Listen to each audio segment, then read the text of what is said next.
Samahang basketball ng Pilipinas naglabas na ng update patungkol nga sa ating national team. Coach Tab Baldwin nakatakda na pala mag-recruit ng mga players at Angelo Kwame. Grabe yung naging reaksyon matapos niyang makita yung susunod na makakalaban ng ating Gilas Pilipinas. Pero bago yan, hihingi lang ako ng isang like at subscribe bilang pagsuporta. Dito nga sa pinakabagong update ng Samahang Basketball ng Pilipinas ay ipinalita nga nila yung naging resulta ng draw ng FIBA Olympic Qualifying Tournament na magaganap sa 2024. 24 na bansa ang susubok na makakuha ng ticket para nga sa 2024 Olympic Games. 19 yung nakakuha na ng ticket nila diyan nga sa magandang performance nila sa FIBA World Cup nung kakatapos lang, at 5 yung nakakuha din sa pamamagitan ng FIBA Pre-Olympic Qualifying Tournament nitong summer. At ang magiging sistema mga kabasketball, bawat isang grupo ay isang ticket lang ang makukuha. So bawat isang grupo, isa lang yung mananalo mga kabasketball. 6 sa bawat grupo. So napunta itong ating Gilas Pilipinas dito nga sa mga bansa na pupunta diyan sa Riga, Latvia. Yan yung host country. So ang makakalaban ng Pilipinas dito sa Group A, itong Georgia saka yung Latvia.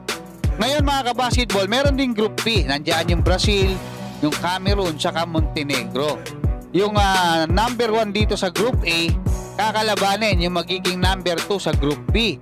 Yung number 2 naman sa Group A, kakalabanin yung magiging number 1 sa Group B. Tapos yung dalawang mananalo, yun yung maghaharap sa dulo.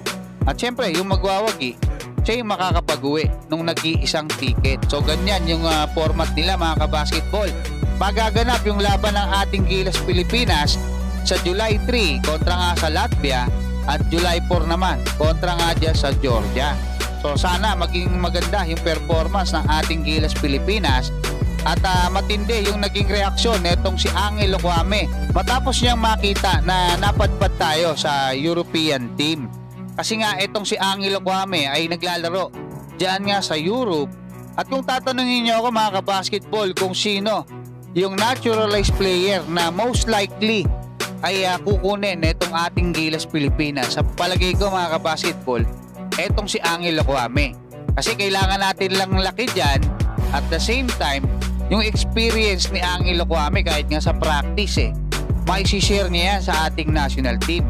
Pero syempre kung makakabalik nga itong si Justin Brownlee, sa malamang maging number 1 sa option or sa choices.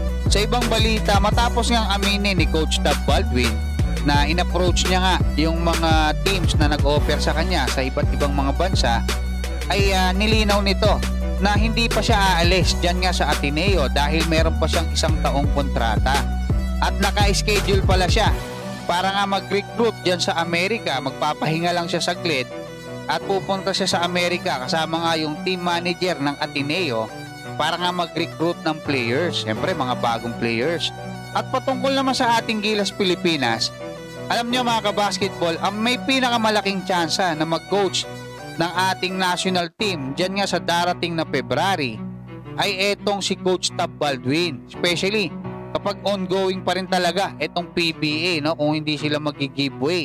Kasi itong SBP, dalawa yung pinakamatunog nilang coach dyan. Nandiyan si Coach Chot Reyes saka si Coach Tab Baldwin. Pero sa palagay ko, hindi nila gagamitin ngayon itong si Coach Chot Reyes kasi medyo marami yung may ayaw sa kanya. Kaya most likely, kung mapapapayag nila itong si Coach Tab Baldwin na under pa rin naman kay MVP, sa malamang, itong si Coach Tab Baldwin ang maging head coach ng ating Gilas Pilipinas dyan nga sa February window. So hanggang dyan muna mga kabasketball, maraming salamat at God bless sa inyong lahat.